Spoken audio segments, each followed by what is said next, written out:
সেটা হলো আমাদের প্রত্যেককে কমপক্ষে পার্ট টাইম দাওয়াতের কাজ করতে হবে।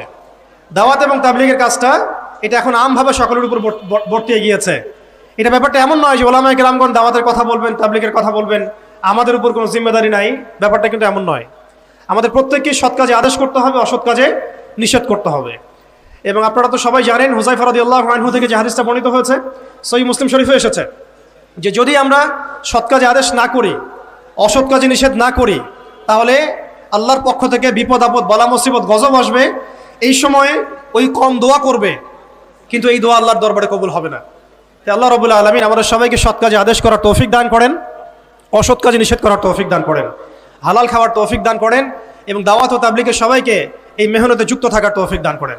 আর সর্বশেষ যে কথাটা বলতে চাই সেটা হলো এই দিন কায়েমের যে স্বপ্ন, এই স্বপ্নে আমাদের সবার দাওয়াতের সাথে জিহাদের তামান্না থাকতে হবে, শাহাদাতের মৌতের তামান্না থাকতে হবে। আমি আবারও রিপিট করছি, এই মিশনে আমাদের সবাইকে দাওয়াত এবং তাবলীগের সাথে জিহাদের তামান্না এবং শাহাদাতের তামান্না থাকতে হবে।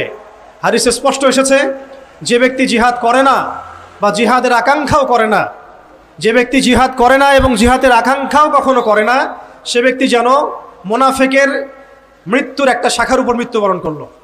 আল্লাহ পাক আমরা সবাইকে নেফাকি থেকে হেফাজত করেন, আমিন।